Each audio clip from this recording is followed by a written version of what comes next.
हाँ जी विद्यार्थियों, स्वागत है आप सभी का अपने YouTube channel Global Science Academy में। I am Mannu Kumar and in this video we will continue the video just before it. Let's start the video. जी बिल्कुल सही देखा आपने थंबनेल में। आज हम लोग बात करने जा रहे हैं NCERT mathematics class 11th and lesson chapter 2 relations and functions. देखिए आज एनर्जी काफी हाई है बिकॉज इंटरप्रिटेशन ये है कि आज का जो हम लोग का प्रश्नावली है या यूं कह सकते हैं कि जो चैप्टर नंबर 2 है काफी easy and this lesson is full of enjoyment interest. So मैं आपको इजी लैंग्वेज में यदि बताना चाहूँ तो ये बता सकता हूँ कि यह जो लेसन है ये पहले वाले लेसन से भी काफ़ी इजी है और मैक्सिमम स्टूडेंट्स जो उस क्लास को मतलब जो चैप्टर 1 का क्लास है उसको ज्वाइन नहीं कर सके हैं या किसी कारणवश उनके पास इंफॉर्मेशन नहीं पहुँच सका है, नया अपॉर्चुनिटी उनके पास आया, बहुत बड़ी अपॉर्चुनिटी है। आज से मेरे साथ जुड़ जाइए और आज से हम लोग स्टार्ट करेंगे chapter number 2 class 11th NCERT mathematics relation and functions. तो चलिए यहाँ हम आपको बात करने जा रहे हैं। सबसे पहले आपके प्रश्नावली को स्टार्ट करने से पहले कुछ 2-4 लाइन कुछ शब्दों में आप जान लेंगे जो कि सबसे ज़्यादा जरूरी है इस एक्सरसाइज 2.1 को बनाने। देखिए हालांकि कोई विशेष में बेसिक कंसेप्ट बिल्कुल नहीं है और चाहें तो हम यदि बेसिक कंसेप्ट आपको नहीं भी बताए ना और डायरेक्टली आपका मैं प्रश्नावली स्टार्ट कर दूं 2.1 तो आप आसानी से उस बात को समझे। बिल्कुल कोई डिफिकल्ट मैटर इसमें है ही नहीं, आसान सा एक्सरसाइज है, कोई भी बना सकता है। और दावे के साथ मैं कह सकता हूँ कि क्लास 8 या 7th का भी यदि स्टूडेंट होना और मेरे वीडियो को शुरू से अंत तक देख ले, शुरू से अंत तक पूरी तरह से मनोयोग के साथ और पूरी रोचकता के साथ देख ले तो ये 2.1 के प्रत्येक क्वेश्चन को बनाने के लिए वो कैपेबल हो जाएगा। तो आइए बिना टाइम वेस्ट किए हुए हम लोग डायरेक्टली स्टार्ट करते हैं आपके प्रश्नावली का कुछ बेसिक कंसेप्ट 2.1 के लिए। जानिए बेसिक कंसेप्ट के विषय में। देखिए क्या है जो 2.1 है इसमें रिलेशन आपको जानना है, नहीं फंक्शंस जानना है। जो 2.2 है उसमें केवल आपको पढ़ना है रिलेशंस के विषय में और 2.3 है आपका फंक्शन के विषय में। तो 2.1 क्या है तो इसमें ज़्यादातर आपका सपोर्टिंग क्वेश्चन है चैप्टर 1 का, मतलब जो चैप्टर 1 में हम लोग पढ़े थे सेट्स का उसका फिलहाल मैं जिक्र करूंगा। देखिए कैसे, जैसे कि बोल रहे कि राम श्याम का भाई है, इस सेंटेंस पर ध्यान दीजिएगा। रेखा P रेखा Q के समानांतर है, सीता गीता की वाहन है, triangle ABC and triangle PQR समरूप है। तो यहाँ जो ब्लैक से सारे वर्ड्स आप देख रहे हैं यही रिलेशंस हैं, मतलब ये भाई, समानांतर, वाहन, समरूप, देख रहे हैं ना, दो अवयवों के बीच संबंध है अर्थात रिलेशंस हैं। बस काम खत्म। समझे ना बात को आप? जिसकी जानकारी आपको पहले से है, रिलेशंस के विषय में आप बहुत तरह से जानते हैं, बहुत अच्छी तरह से जानते हैं। सब लोग कहीं ना कहीं पारिवारिक माहौल से, होम सिचुएशन से जुड़े हुए हैं तो आपको ये पता है।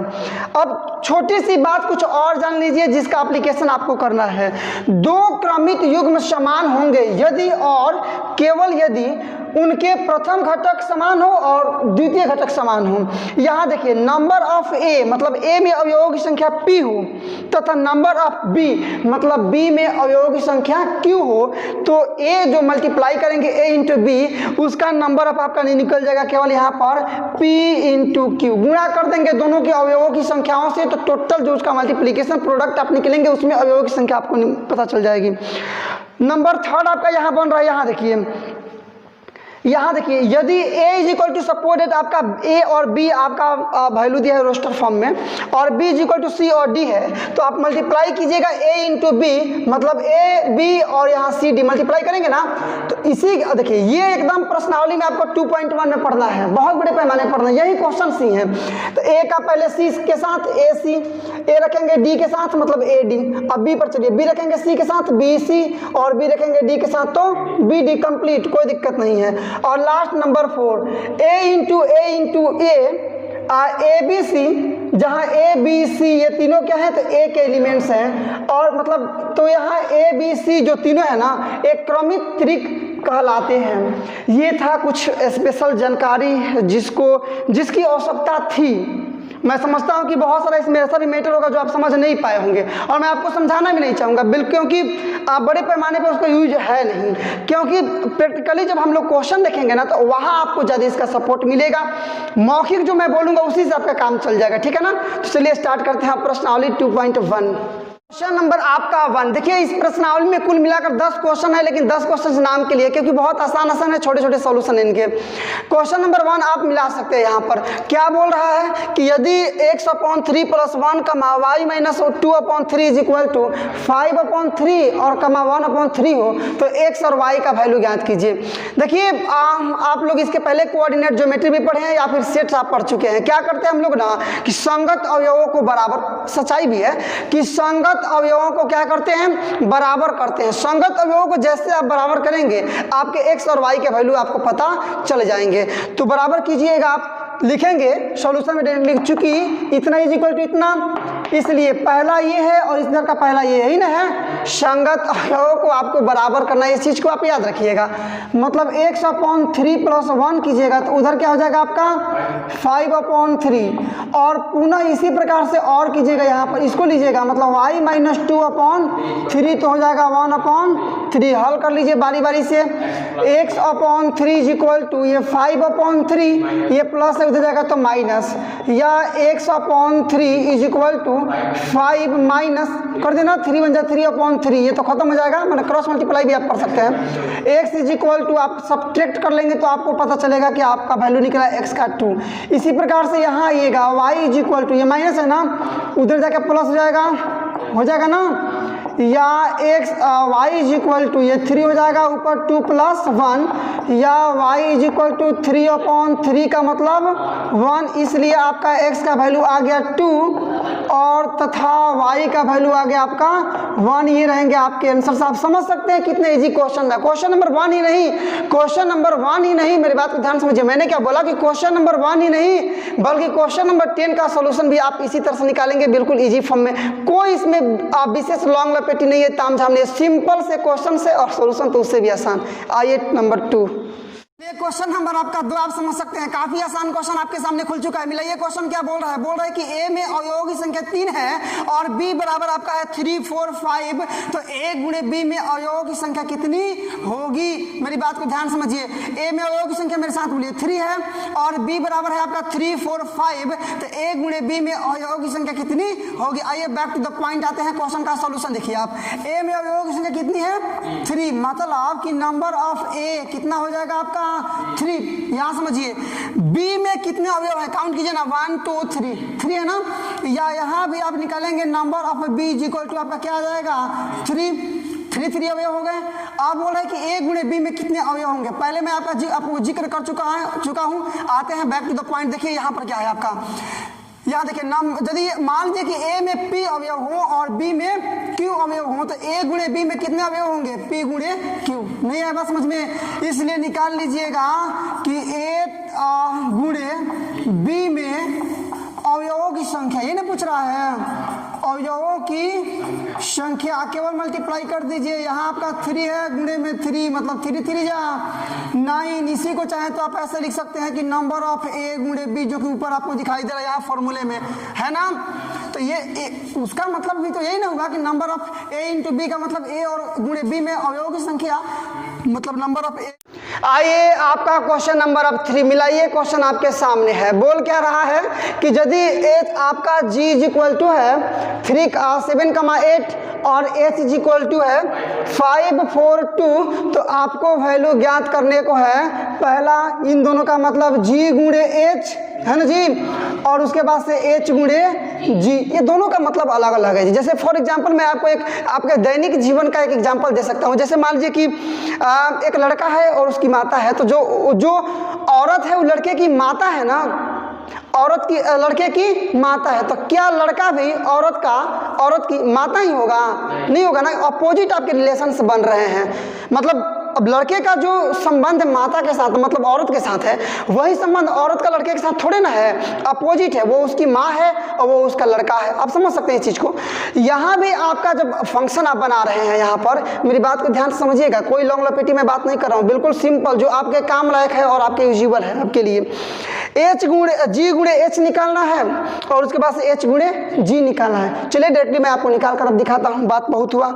देखिए तो g इज इक्वल टू आपका है 7 × 8 है ना, तो तथा h इज इक्वल टू कितना है आपका 5/4, तो पहला 5/4 ये निकालना है ना, तो निकालिए g गुणे h इज इक्वल टू, बोलिए तो g का वैल्यू क्या है 7,8 और गुणे ये आपका h बोलिए 5/4। आइए थोड़ा आपको बैक लेकर के मैं चल रहा हूँ, देखिए क्या है। अभी मैंने आपको एक छोटा सा आपके लिए क्लू लिखवाया था कि सपोज दैट a बराबर आपका b और a और b है, b बराबर c और d है, तो मल्टीप्लाई करते हैं तो a का पहले दोनों के साथ लिखते हैं, फिर b को दोनों के साथ लिखते हैं, फिर से इसी फॉर्मेट का यूज यहाँ भी करेंगे। देखिए ना कैसे, पहले 7 का इन तीनों के साथ, 8 का इन तीनों के साथ, 7 रखेंगे सबसे पहले, तो आएगा आपका 7, अरे मिलाइए ना, यहाँ आपका आया 7,5 पहला, 7,4, 7,2 बना ना। आइए कमा, अब 7 का कंप्लीट 8 सही है, 8,5, उसके बाद से 8,4, 8,4 और लास्ट में आपका 8,2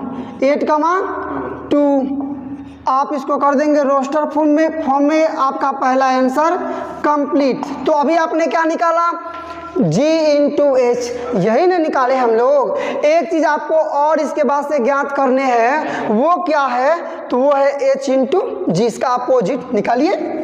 लिखेंगे पुनः क्या निकालना है, h into G is equal to H का वैल्यू रख दीजिए, ये वाला पहले 5,4,2 यह है ना आपका रोस्टर फॉर्म में है, और इंटू जी का वैल्यू क्या है 7,8, केवल मल्टीप्लाई अब आपको कर लेना है। लीजिए तो 5 को 7 के साथ तो 5,7, अब 5 को 8 के साथ तो 5,8 होगा ना, अब 4 के को बारी बारी से दोनों के साथ तो 4,7 4,8 चलिए। अब 2 को दोनों के साथ तो 2,7 2,8। अब इसको क्लोज कर दीजिए रोस्टर फॉर्म में, आपका आंसर कंप्लीट। इसी के साथ क्वेश्चन नंबर 3 का जो पूरा सॉल्यूशन है वो आपने किया, जिसमें 2 क्वेश्चंस थे। पहला था आपका g इंटू एच और उसके नीचे दूसरा था h इंटू जी। हमने दोनों का आंसर निकाला। आप जाकर के बुक के अंतिम पृष्ठ से आप आंसर को भी मैच कर सकते हैं, आपका सही आंसर है। लोग देखते हैं क्वेश्चन नंबर 4। देखिए क्वेश्चन नंबर 4 का पहले स्टेटमेंट पढ़िए, इंस्ट्रक्शन इसका पढ़िए क्या बोल रहा है। इसका इंस्ट्रक्शन आपको बोल रहा है कि निम्नलिखित कथन सत्य है या असत्य है। यदि सत्य है तो कोई बात नहीं, सत्य लेकर काम कंप्लीट कीजिए, और यदि असत्य है तो सत्य बना करके लिखिए उसको। फिर समझिए एक बार और लास्ट बार समझिए। क्वेश्चन नंबर 4 आपका बोल रहा है, आप मिला भी सकते हैं कि निम्नलिखित कथन सत्य है या असत्य, या निम्नलिखित कथनों में से कौन कौन सत्य है और कौन कौन असत्य है। यदि सत्य है तो छोड़िए, कोई दिक्कत नहीं है। यदि असत्य है तो उसको सत्य बना करके लिखना है। उम्मीद है कि आप हमारी बात को समझ गए होंगे। आइए बना करके दिखाते हैं। पहला नंबर आप मिलाइए। बोल रहे कि P बराबर है M, Q, M, N और Q इज इक्वल टू है N, M। तो P गुणे Q आपका NM होगा, कमा में NM होगा। तो आप समझिए ना, पहले इसमें अवयवों की संख्या कितनी है 2, यहाँ अवयवों की संख्या कितनी है 2, तो दोनों का गुणा करेंगे 2 P और Q का, तो 2 दूना 4 एलिमेंट्स होना चाहिए ना अंदर। लेकिन यहाँ देखिएगा ये पहला है, ये 2 है, मतलब 2 ही ना है, इसका मतलब गलत है। तो सत्य क्या है, तो पहले M का कीजिएगा इन दोनों के साथ, तो M, N, M आएगा ना। N का दोनों के साथ कीजिएगा तो NM आएगा, उसके बाद से नहीं N आएगा, उसके बाद से NM आएगा। तो कुल मिलाकर के 4 आपके एलिमेंट्स नहीं आ गए हैं, तो ये असत्य है और सत्य बनाना है। जैसे मैंने बोला वैसे आप हमारी बात को समझ सकते हैं। तो लिखेंगे सॉल्यूशन में डायरेक्टली क्या कि असत्य, क्या है ये असत्य, ठीक है ना। आंसर हो गया आपका, तो सत्य बनाइए। सत्य कथन क्या हो जाएगा आपका, सत्य कथन आपका हो कि P into Q is equal to कितना आपका M, N है पहला, सॉरी ये रोस्टर फॉर्म में है, ये P का वैल्यू है और गुणे Q का वैल्यू क्या है, तो ये NM यही ना है। तो मल्टीप्लाई कर लीजिए, आपका सत्य कथन बन जाएगा M का N के साथ, M, N, M का M के साथ, तो M, M, इसके बाद से साथ तो N, N और N का N अब मिला सकते हैं। इसमें कुल कितने एलिमेंट्स हैं? 4 हैं, और 2 गुणे 2 आपका 4 होना भी चाहिए। ये सत्य का 2 देखिए है तो a गुणे b क्रमित युग्म x और y का अरिक्त समुच्चय होगा, जहां x जो है वो a में है और y जो है वो b में है।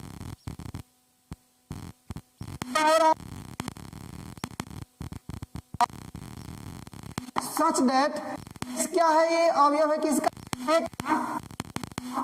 बी है। ये जो y है वो एलिमेंट्स किसका है? बी का। इसके कहने का मतलब यही है। इसके ऊपर जो स्टेटमेंट बोला है उसको मैं समुच्चय निर्माण रूप में लिखूंगा मेरे प्रिय विद्यार्थियों। तो आपका समुच्चय निर्माण रूप इस प्रकार से होगा कि a into P is equal to X comma Y, जहाँ x आपका एलिमेंट्स है p a का और जो y है वो एलिमेंट्स है b का। इस प्रकार से वो बना। अब आपको यही चेक करना है कि सत्य है कि असत्य है। तो सत्य है, क्योंकि ये तो आपका डिफिनीशन ही बन रहा है a इंटू बी का, कि a कमा y लिखेंगे और जहाँ x आपका एलिमेंट्स रहेगा a का और y कमा y रहेगा आपका b का। तो यहाँ हम लोग को लिखना है क्या?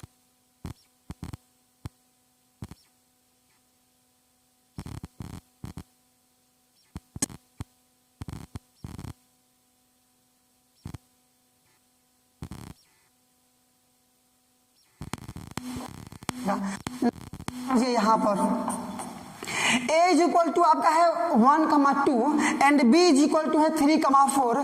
तो a into b intersection phi बराबर फाई होगा। तो चेक कीजिए ना, लिखिएगा चूंकि पहला इसका निकालिए, मतलब b इंटरसेक्शन फाई बराबर, ये देखिए क्या होगा आपका b इंटरसेक्शन फाई क्या होगा आपका, मिलिए ना।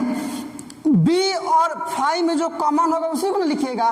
तो फाई का मतलब ये होता है कुछ भी नहीं। जब इसमें कुछ भी नहीं है तो b के साथ उसका इंटरसेक्शन निकालिएगा, मतलब फाई का फाई रह जाएगा। आप समझ सकते हैं। इसलिए इसका मान निकालिएगा आप कि a इंटू बी और इंटरसेक्शन फाई, तो आपका बनेगा a और इंटू ये इसका वैल्यू तो यहाँ पर देखिए रही है कि फाई है ना। और किसी भी आप एलिमेंट्स का, किसी भी आप फंक्शन का आप मल्टीप्लिकेशन करेंगे फिर से फाई के साथ तो आपका फाई ही आएगा, है ना। इसलिए क्या है, ये भी सत्य है, ठीक है ना। चलिए सत्य है कर दे रहे हैं, कोई दिक्कत नहीं है। यहाँ कर देते हैं असत्य है, कोई समस्या नहीं है, थोड़ा और अच्छा दिखेगा। तो इस प्रकार से आपने क्वेश्चन नंबर 4 कंप्लीट किया। कुछ था नहीं, केवल 3 आपके स्टेटमेंट्स थे और आपको सबसे पहले उसको रीड करना था, अंडरस्टैंड करना था और ये बोलना था कि सत्य है कि असत्य। यदि सत्य है तो कोई बात नहीं है, सत्य लिख देना था, और यदि असत्य है तो उसको सत्य बना करके भी लिखना था। मैंने फॉर्मेट को पूरा किया, जो क्वेश्चन का जो तरीका था उस तरीके से मैंने इसको हल किया। आइए अब देखते हैं हम लोग क्वेश्चन नंबर इसका 5। चलिए अब हम लोग बनाते हैं आपका क्वेश्चन नंबर 5। क्या बोला मैंने? क्वेश्चन नंबर 5 मिलाइए क्या है। यहाँ a का वैल्यू आपका दे दिया है -1,1। क्या बोला मैंने, सुना क्या आपने? a का वैल्यू है -1,1। तो आपको वैल्यू निकालना है किसका? तो वैल्यू आपको निकालना है a इंटू a का। इसी का वैल्यू आपको क्या करना है, निकालना है। तो a का वैल्यू आपका दे दिया है, लिखेंगे इसका डायरेक्टली। इसका हम लोग बनाएंगे क्या, इसका डायरेक्टली हम लोग बनाते हैं सॉल्यूशन। क्या है, चूंकि a बराबर आपका इतना है ना, इसलिए इतना बराबर निकाल लीजिए डायरेक्टली। a को छोड़ देते हैं, ठीक है ना। इन दोनों को a इंटू a को एक में रख सकते हैं, क्या दिक्कत है इससे। बारी बारी से पहले a इंटू a का कर लेते हैं, उसके बाद से a के वैल्यू से फिर से कर देंगे। आपका आंसर आ गया। तो तरीका आप समझ गए, खुद से बनाइए, आराम से बन जाएगा, नो प्रॉब्लम, कोई दिक्कत नहीं है। बनाइए, a को छोड़ दीजिए। a का मतलब कितना, -1,1। ये पहला वैल्यू हमने छोड़ा इंटू यहाँ ये a का वैल्यू फिर रखिए तो -1,1 और इंटू -1,1। चलिए मल्टीप्लाई कीजिए, अप्लाई कर देना आपको। तो कीजिए ना, पहले इसको हम लोग सेव रखते हैं, इस वाले टर्म्स को हम लोग सेव रखते हैं, इसका मल्टीप्लिकेशन कर लेते हैं। जब आपको मिल जाएगा इसका मल्टीप्लिकेशन तो अब क्या करेंगे, उसके बाद आप आगे चल करके और बाद वाला जो ये वाला आपका टर्म्स बना उसमें मल्टीप्लाई कर देंगे, आपका टोटल आ जाएगा। मुझको उम्मीद है कि आप हमारी बात को समझ सके हैं। आप सोल्यूशन देख भी लीजिए। ये आपको इसका छोड़ दीजिए, -1,1 छोड़ दिए ना, इसको बनाइए। बनाते हैं पहले -1 का इन दोनों के साथ, फिर 1 का इन दोनों के साथ। तो -1 का -1 का पहले -1 के साथ, उसके बाद -1 का 1 के साथ, यही ना। तो -1 को -1 के साथ रखेंगे, -1, -1 होगा ना। -1 को 1 के साथ, तो -1, 1, 1 को -1 के साथ 1, -1, और 1 को 1 के साथ तो 1, 1, और ये टोटल रोस्टर फॉर्म में आपका क्लोज हो गया। कर तो दिए मल्टीप्लाई, कहाँ कोई दिक्कत है? कोई दिक्कत क्या है? क्या कोई दिक्कत? कोई दिक्कत नहीं है। अब यहाँ फिर एक बार और कर लीजिए। पहले -1 का इन सब के साथ रखिए, 3 एलिमेंट्स हो जाएंगे। उसके बाद से 1 को इनके साथ रखिए, आंसर आपका बन गया। रखिए तो -1 को इसके साथ, तो -1, -1, -1 होगा। -1 को इसके साथ, तो -1, -1, -1, -1, होगा ना। -1 को 20 के साथ, तो -1, -1 होगा। -1 को इसके साथ, -1, 1 चल जाएगा। यहाँ ये 1 को इसके साथ रखिए, 1 को इसके साथ रखेंगे, 1, -1, -1, इसको इसके साथ रखेंगे 1, -1, 1, ठीक है ना। इसको इसके साथ रखेंगे 1, -1, और लास्ट आपका इसके साथ 1, 1, ये क्लोज कर दीजिए, टोटल को कर दीजिए रोस्टर फॉर्म में। आपका आंसर कंप्लीट आप मिला सकते हैं। अब देखिए इसी में हम लोग एक और क्वेश्चन देख लेते हैं। क्वेश्चन नंबर आपका 6 आप मिला सकते हैं। क्वेश्चन नंबर 6 आपको स्क्रीन के निचले हिस्से में दिखाई दे रहा है, आप वहां से क्वेश्चन को मैच कर सकते हैं। बोल रहा है ना यहाँ पर, आइए नीचे थोड़ा हम लोग चलते हैं ताकि मैं आपको क्वेश्चन को फेस टू फेस दिखा सकूं। समझिए बोल क्या रहा है यहाँ पर, आप हमारी बात को समझने का प्रयास कीजिए। a into B is equal to इतना वैल्यू आपका दे दिया है, तो a का वैल्यू निकालना है और b का वैल्यू निकालना है। आपको पता होना चाहिए कि a का मतलब a गुणे b का मतलब a का मल्टीप्लिकेशन b वाले अवयव के साथ किए हैं। इसका मतलब किसी भी समुच्चय में जो पहला अवयव है वो a का है और जो दूसरा अवयव है वो b का है, क्योंकि a को ही b के साथ मल्टीप्लाई है। मतलब a b b ये है a से, और x y ये है किससे? b से। लेकिन आपको पता होगा कि कॉमन अवयव केवल एक ही बार लिखते हैं, इसलिए a में आपका पहला क्या आ जाएगा? a, यहाँ भी है तो दोबारा तो लिखेंगे नहीं, ये b है तो b, केवल यही ना हुआ।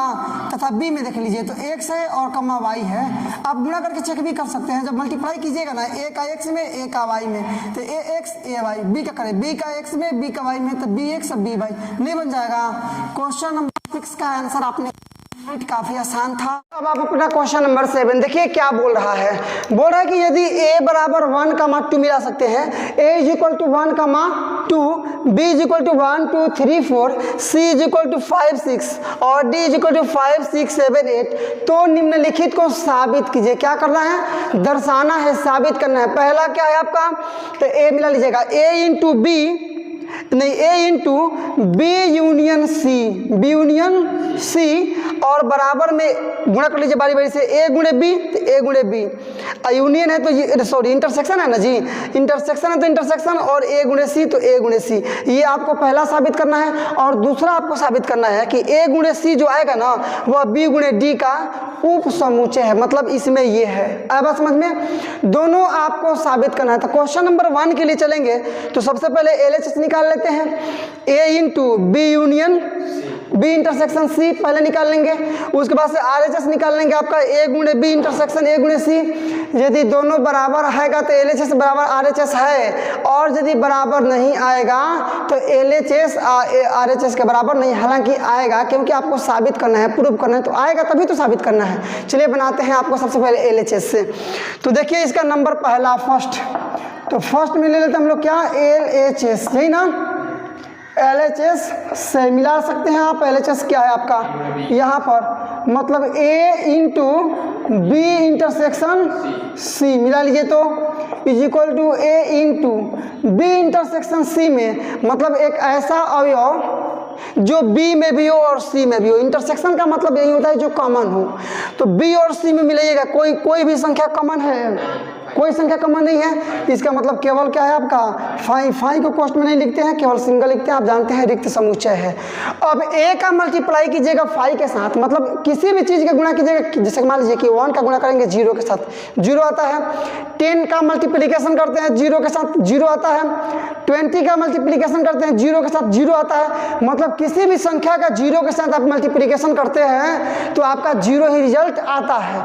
वैसे ही आप किसी का भी इंटरसेक्शन, यूनियन, मल्टीप्लिकेशन या कुछ भी निकाल सकते हैं, 5 के साथ निकालते हैं 5 ही आता है। अब बात समझ में, मतलब आ गया आपका क्या 5। ये वैल्यू हो गया LHS का। अब ऐसे ही निकाल लीजिए RHS, लिख लेंगे पुनः क्या कि A इंटू बी और इंटरसेक्शन A इंटू सी निकालिए। तो यहाँ देखिए कौन कौन से आपके एलिमेंट्स आ रहे थे। A और B का मल्टीप्लाई कर लीजिए, इन दोनों का आएगा ना, 1 का इन सब के साथ, उसके बाद 2 का इन सब के साथ बारी बारी से रखेंगे, बन जाएगा आपका। मिलाइए तो बराबर A 1,1 आएगा ना, कमा 1,2 1,2 मैंने 4 तक, 1,3 1,4। अब 2 से इस सब में 2 1 2 2 2 3 2 4 क्या होगा 2,1 2,2 2,3 2,4 और ये हो गया ना आपका। ये इसका निकाल लिए इंटरसेक्शन, तो इंटरसेक्शन लगा लीजिए, इस सबको कर दीजिए रोस्टर में। A इंटू सी है ना जी, मतलब A का मल्टीप्लाई कीजिए C के साथ, तो 1,5,1,6 उसके बाद 2,5,2,6 यही ना, क्या हो जाएगा बोलिए तो 1,5,1,6 से लीजिए 2,5 2,6 मिला लीजिएगा। यहाँ पर थोड़ा गहनता आपको है, देखिएगा इसमें। अब इसके इधर वाले जो हैं और इसके इधर वाले हैं, जो दोनों में कॉमन होगा उसी को तो आप लिखेंगे। इंटरसेक्शन का मतलब वही तो होता है, जो दोनों में कॉमन होगा उसी को आप चुन करके क्या करेंगे, लिखेंगे, तो होगा तब ना। मिलाइएगा हम, इधर का कोई भी 1 1 इधर 1 1 नहीं है, 1 2 1 2 नहीं है, मतलब कोई ऐसा अवयव नहीं है ना, एलिमेंट्स नहीं है, कोई ऐसा एलिमेंट नहीं है जो दोनों में हो, समझे ना। तो कुछ भी नहीं है तो क्या आ जाएगा आपका 5।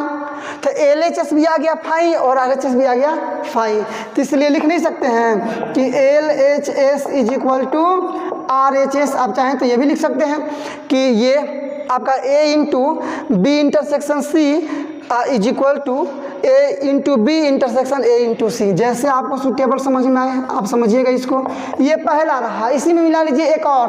आपके इसमें आपको पता ही है कि इसमें 2 है ना, मैंने साबित करने के 2 क्वेश्चन से। दूसरा क्या है आपका A into C B into D का उप समुच्चय है। मतलब क्या हुआ कि B इंटू डी निकाल लीजिए और A इंटू सी का जितना भी एलिमेंट आएगा सब इसमें होगा, तभी तो उप समुच्चय है। सबसेट हम लोग पढ़ चुके हैं आपका चैप्टर 1 में। तो निकाल लीजिए, पहले इसको निकाल लेते हैं, उसके बाद इसको निकाल लेते हैं। यदि इसके टोटल अवयव इसमें होंगे तो उप समुच्चय है क्या।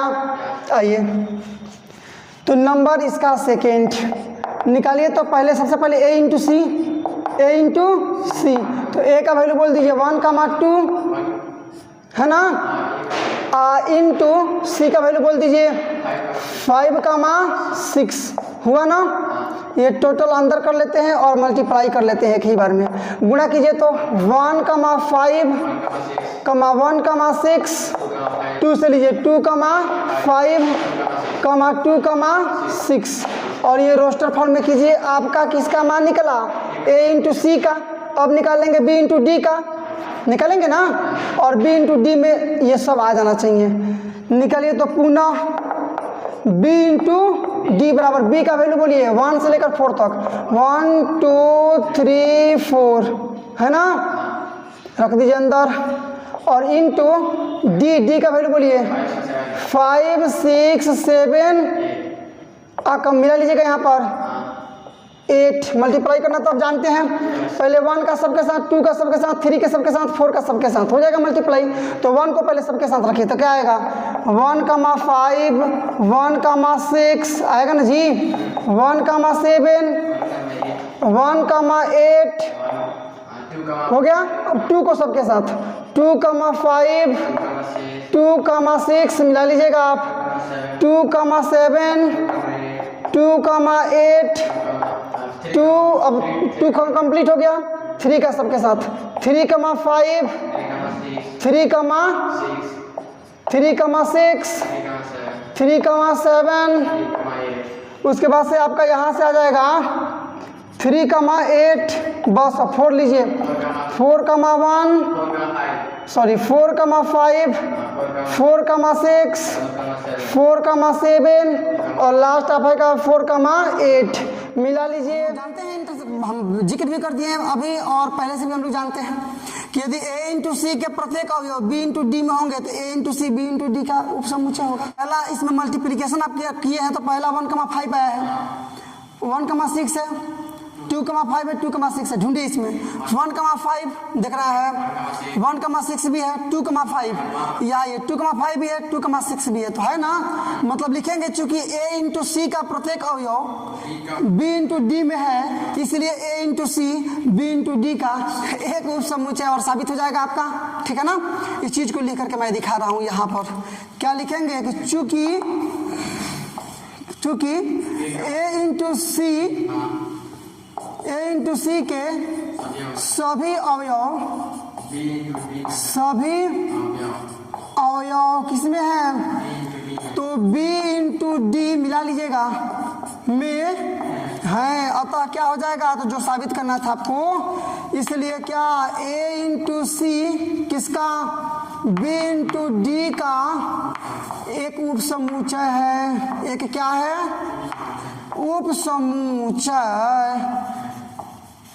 उपसमुच्चय है और आपका साबित हो गया। इसको भी लिख देंगे हम लोग क्या प्रूव्ड। तो इस प्रकार से हम लोगों ने क्वेश्चन नंबर 7 कंप्लीट किया। अब और केवल आपके 3 क्वेश्चन बच रहे हैं 8, 9, 10। तो तीनों क्वेश्चन हम लोग देख लेते हैं, आपका एक्सरसाइज ये कंप्लीट हो जाएगा। तो आइए बिना टाइम वेस्ट किए हुए जल्दी से स्टार्ट करते हैं हम लोग क्वेश्चन नंबर 8 का सोल्यूशन। तो अब हम लोग बनाते हैं क्वेश्चन नंबर आपका 8। मिलाइए क्या है 8 आपका, तो यहाँ आपका वैल्यू दे दिया है a का 1,2 मिला सकते हैं और b का 3,4। तो 3 क्वेश्चन इसमें छिपे हैं। पहला a गुणे b निकालिए, आराम से निकलेगा। उसके बाद से a गुणे b के कितने उपसमुच्चय हैं, किसी भी उपसमुच्चय की संख्या को निकालने के लिए आपको फॉर्मूला लिखवाए थे 2 का पावर m, मतलब जितने एलिमेंट्स होंगे 2 का पावर कर देंगे, आएगा आंसर आपका। उसके बाद तीसरा बोल रहा है कि सूची बने किसका, ये जो उपसमुच्चय मतलब कितने उपसमुच्चय हैं इसका सूची बना लीजिए। संख्या भी बताइए उपसमुच्चयों का और सूची भी बना लीजिए। समझ गए आप। आइए बारी बारी से हम लोग बनाते हैं। पहला क्या करना है आपको कि a गुणे b निकालना है। तो चूंकि आपका a का वैल्यू है 1,2 और b का है 3,4, तो पहले मल्टीप्लाई निकाल लीजिए। इसलिए a गुणे b बराबर a का वैल्यू बोलिए ना 1,2 और गुणे b का वैल्यू बोलिए 3,4। रख लीजिए बारी बारी से मल्टीप्लाई करना, तब जान चुके हैं। 1 को दोनों के साथ रखेंगे, उसके बाद 2 को दोनों के साथ रखेंगे, मतलब 1,3, 1,4, उसके बाद 2,3 और 2,4। ये आपका पहला आंसर कंप्लीट। उसके बाद से इसके उपसमुच्चयों की संख्या, तो 2 का पावर m, तो पहले m का मान निकालिए। m का मतलब कुल अवयव 1, 2, 3, 4 मिला लीजिए। कितना है आपका 4 होगा, देख रहे हैं ना, कुल मिलाकर 4 है, तो मिला लीजिए ना। यहीं पर 1, 2, 3, 4 अवयव है ना, तो 2 का पावर 4 आपका आएगा। फिलहाल यहाँ देख भी लीजिए कि पुनः नंबर ऑफ a में कितने अवयव हैं तो 2 है ना जी, तथा नंबर ऑफ b में कितने अवयव हैं 2। इसलिए m बराबर m का मतलब क्या, नंबर ऑफ a गुणे नंबर ऑफ b, मतलब 2 गुणे 2 का मतलब 4। हम डायरेक्टली भी लिख सकते हैं कि इसलिए m बराबर मतलब कुल अवयव की संख्या इतना होगा, डायरेक्टली भी लिख सकते थे हम, समझे ना आप। तो लिख लीजिए इसलिए उपसमुच्चयों की संख्या मिलाइए। इसलिए क्या a गुणे b के उपसमुच्चयों की संख्या उपसमुच्चयों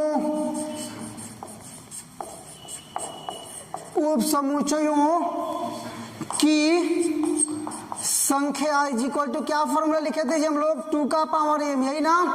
तो 2 का पावर m का मतलब क्या है आपका 4 है ना, गुणा कर लीजिए 2 गुणे 2 बराबर क्या हो जाएगा आपका 8। नहीं आपका हो जाएगा 4 बार ना करना है जी, तो गुणे 2 दूना 4, 4 दूना 8 दूना 16 आपके होंगे। आंसर आपका हुआ, ये आंसर हुआ कंप्लीट, आया ना, ये हो गया आपका। उसके बाद इसकी सूची भी, ये 16 को है ना, इनका सूची बना लीजिए। तो पहला तो ए गुणे बी आपका क्या है, यही ना है जी, सॉरी ए गुणे बी आपका ये है। इसका सूची बना लीजिए उपसमुच्चयों की संख्या। तो अब हम लोग को निकालना है उपसमुच्चयों की सूची। निकालिए, बनाइए, लिखेंगे पुनः, थोड़ा बड़ा जाएगा जी, इसको ध्यान समझिएगा कि कुल मिलाकर के 16 आपके अवयव आएंगे ना, तो 16 अवयव जब आएंगे तो आपका स्पेस तो लगेगा ही लगेगा, समझ सकते हैं आप। लिखिए पुनः ए गुणे बी के उपसमुच्चयों की संख्या, ए गुणे बी के उपसमुच्चयों, ए गुणे बी के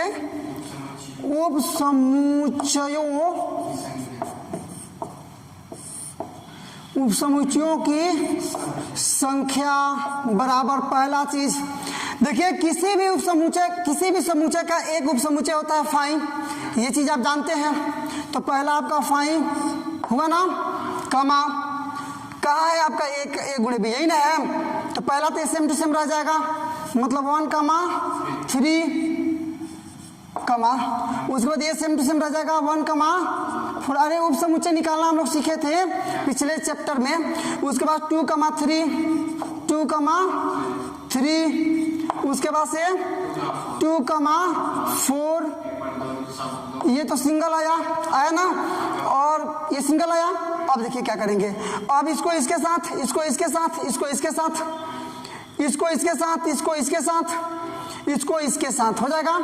इतना काम कीजिए, उसके बाद अगला बात बाद बताते हैं। पहले इन दोनों को रखिए एक साथ, मतलब फिर कमा 1 कमा 3 और कमा 1 कमा 4, ये भी बना आपका। इसी को इसके साथ रखिए आप, तो 1 कमा 3 और उसके बाद से 2 कमा 3, ये बना आपका। आगे देखिए, इसको रखिए लास्ट वाले के साथ, तो 1 कमा 3 कमा 2 कमा 4, ये तो 1 3 को सबके साथ रखे हम लोग, रखे ना।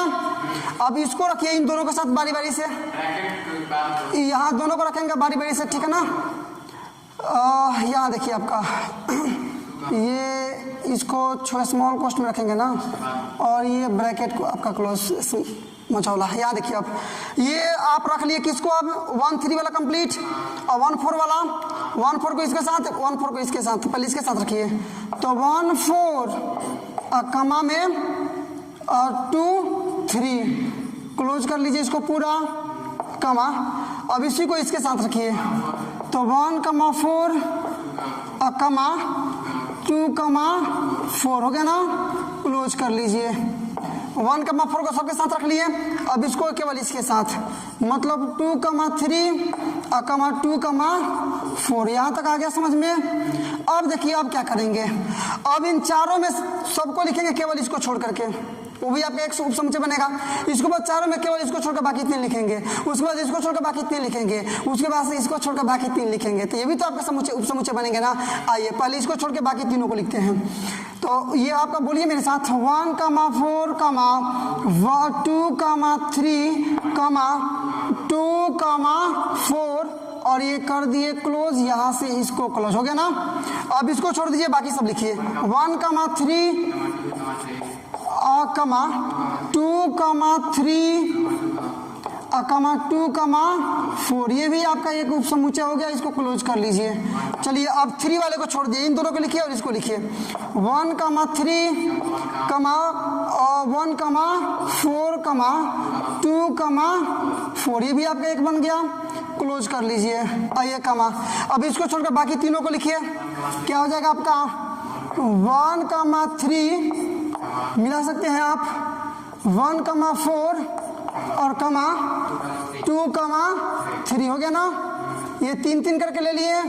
और एक बार कोई भी समुच्चय अपने आप का एक उपसमुच्चय होता है, ये भी आप जानते हैं। एक बार टोटल लिख लीजिए, क्या 1 कमा 3 1 कमा 4 2 कमा 3 और 2 कमा 4, इसको कर लीजिए क्लोज। थोड़ा काउंट कर लीजिएगा कितना हुआ आपका, नीचे ही से कर लीजिए। 1 हुआ, 2 3 4, यहाँ से 5 6 7 मतलब 7, ये 8 9, ये 10 11 12 13, 14, 15, 16।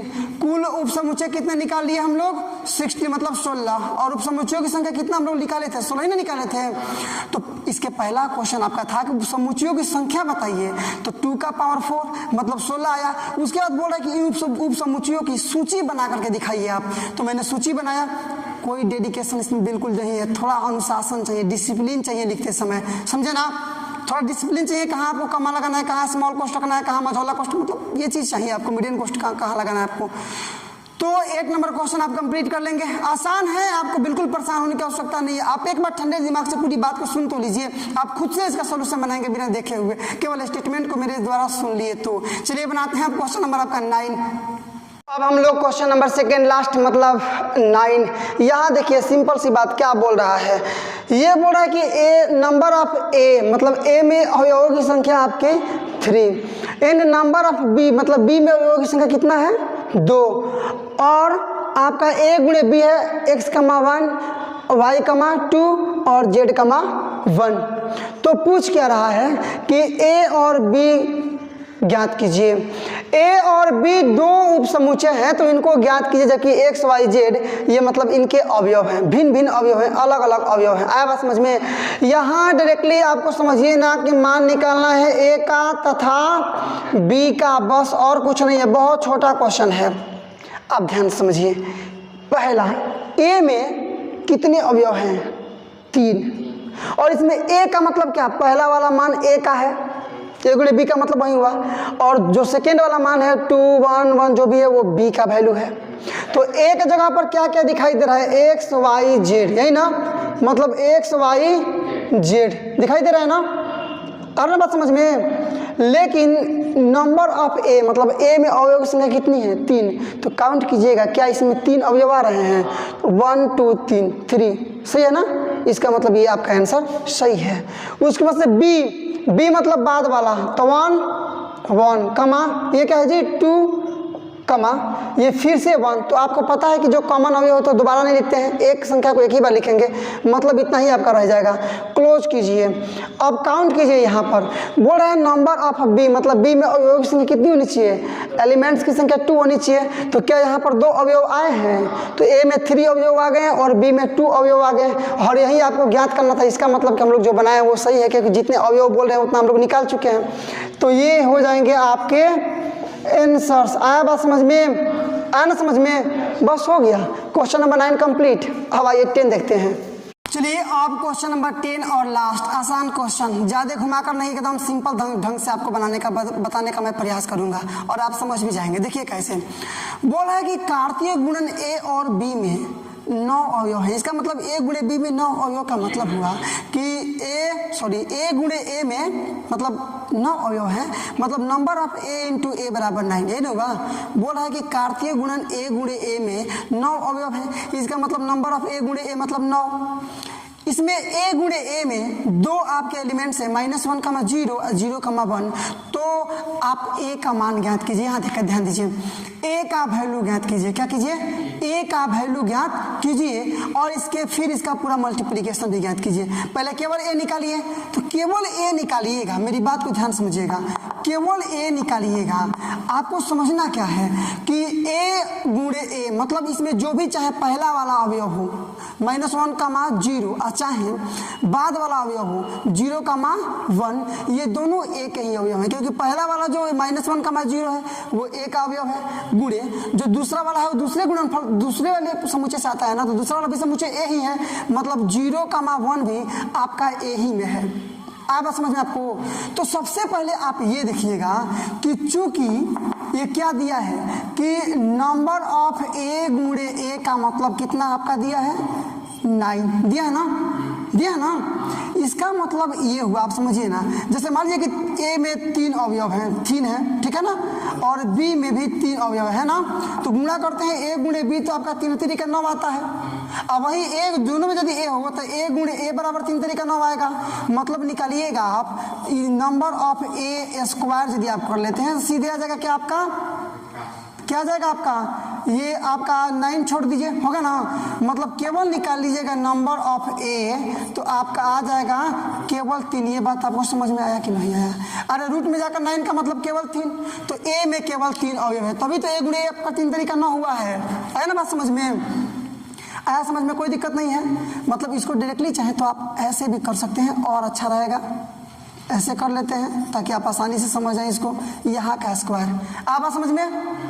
फिर समझिए, बोल है कि कार्तीय गुणन ए गुणे ए में 9 अवयव हैं, तो ए गुणे ए में 9 अवयव है, इसका मतलब देखिए दोनों ए ही है, पहला वाला अवयव भी ए है, बाद वाला भी अवयव ए है, इसका मतलब ए गुणे ए बराबर 9, मतलब ए स्क्वायर वाले में 9, तो केवल नंबर ऑफ ए निकालिएगा 3, तो इसलिए ए का मान निकालिएगा तो 3 ना आना चाहिए जी, आना चाहिए 3 ठो। तो देखिएगा यहाँ पर पहला वाला जो अवयव है वो भी ए का ही है और जो बाद वाला अवयव है वो भी ए का ही है, तो पहला वाला लिखिएगा -1, 0, बाद वाला लिखिए 0, तो 0 तो पहले लिख चुके हैं, उसके बाद केवल 1 बचा है ना, तो 1। और क्या होगा देखिएगा, नंबर ऑफ ए में 3 ही अवयव चाहिए, तो नंबर ऑफ ए में यहाँ 3 अवयव नहीं आ गए, -1, 0, 1, 3 अवयव हो गया ना, इसका मतलब ये आपका आंसर हो गया, कोई दिक्कत नहीं है। क्या समझे आप? क्योंकि 3 ही अवयव आपको चाहिए, आप मेरी बात को समझने का प्रयास कीजिए, क्योंकि 3 ही आपके अवयव आ रहे हैं, तो 3 हमने यहाँ पर लिखा तो आपका आंसर हो गया। ये पहला क्वेश्चन था। इसी में दूसरा भी एक एडजॉइंट किया है कि ए गुणे ए के जो अवयव हैं उनको ज्ञात कीजिए, तो निकाल लीजिए, लिख लेंगे पुनः यहाँ पर क्या, ए गुणे ए बराबर ए का वैल्यू बोलिए -1, 0, 1, और गुणे में फिर से वही चीज -1, 0, 1 गुणा कीजिए। पहले -1 को तीनों के साथ रखेंगे, तो -1, -1 आएगा ना, -1 को 0 के साथ, -1, 0, -1 को 1 के साथ, -1, 1, 0 को -1 के साथ, 0, -1, 0 को 0 के साथ, 0, 0, 0 को 1 के साथ, 0, 1, 1 को -1 के साथ, 1, -1, 1 को 0 के साथ, 1, 0, 1, 1 हो जाएगा ना आपका। क्लोज कर दीजिए, आपका ये भी आंसर हुआ कंप्लीट। वीडियो को आपने अंत तक देखा, क्वेश्चन नंबर 1 to 10 हम लोग कंप्लीट किए। आपका सबसे बड़ा काम यहाँ क्या बन रहा है, सबसे ज्यादा दायित्व, मैंने तो तब से मेहनत किया, बहुत लंबे समय से आपको टोटल मैंने क्वेश्चन का सॉल्यूशन उचित शब्दों में देने का प्रयास किया, सुटेबल ढंग से देने का प्रयास किया, राइट वे को फॉलो करते हुए मैंने देने का प्रयास किया।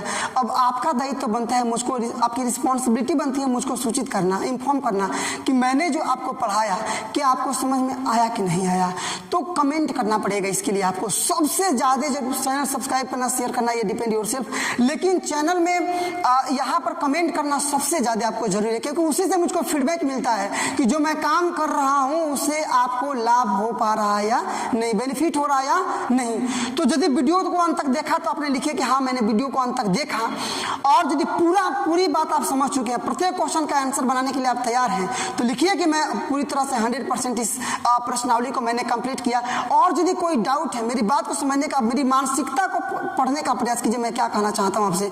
और यदि कोई डाउट है, मतलब कोई क्वेश्चन समझ में नहीं आया है या फिर कहीं भी आपको कोई समस्या आ रही है, तो ये भी कमेंट जरूर करें कि इस तरह से मतलब मुझको समस्या आ रही है, थोड़ा ऐसे होता तो ज़्यादा मेरे लिए सूटेबल होता और मैं उसको आसानी से समझ जाता। प्रयास कीजिएगा कि अगले वीडियो में आपको वैसे करके दीजिए जैसा कि आप चाहते हैं, ठीक है ना। तो इस प्रकार से हम लोगों ने आज एक्सरसाइज जो प्रश्नावली है 2.1 100% कंप्लीट किया और टोटल कंटेंट को मैंने आपको देने का प्रयास किया। तक देखने के लिए आपका बहुत बहुत धन्यवाद। ऐसे ही लगातार नॉन स्टॉप और हाई लेवल एजुकेशनल वीडियो को पाते रहने के लिए सब्सक्राइब कर डालो इस वर्ड लेवल एजुकेशनल चैनल को। और यदि आपने चैनल को सब्सक्राइब कर लिया तो वाकई में आपने काफी उत्साहवर्धक, उत्तेजक और प्रेरक कार्य किया है। अब एक काम और आपको करना है, लाइक करो इस वीडियो को ताकि पता चले कि दुनिया को इस प्रकार की वीडियोज लाइक हैं। और इसके बाद से all your social media group like WhatsApp, Facebook, Instagram इत्यादि पर शेयर करो इस वीडियो को ताकि पता चले कि दुनिया को अब पता चले कि इस प्रकार के एजुकेशनल वीडियो अब यूट्यूब पर आने स्टार्ट हो गए हैं। और बोर्ड एग्जामिनेशन की तैयारी करने वाले विद्यार्थी घर पर बैठ करके ही उत्साहवर्धक और संतोषजनक तैयारी कर सकते हैं। तो चलिए आज के लिए बस केवल इतना ही, मिलते हैं अब अगले वीडियो में कुछ नए प्रश्न के साथ, कुछ नए एनर्जी के साथ, कुछ नए मुद्दे के साथ। तब तक के लिए बेस्ट ऑफ लक, जय हिंद।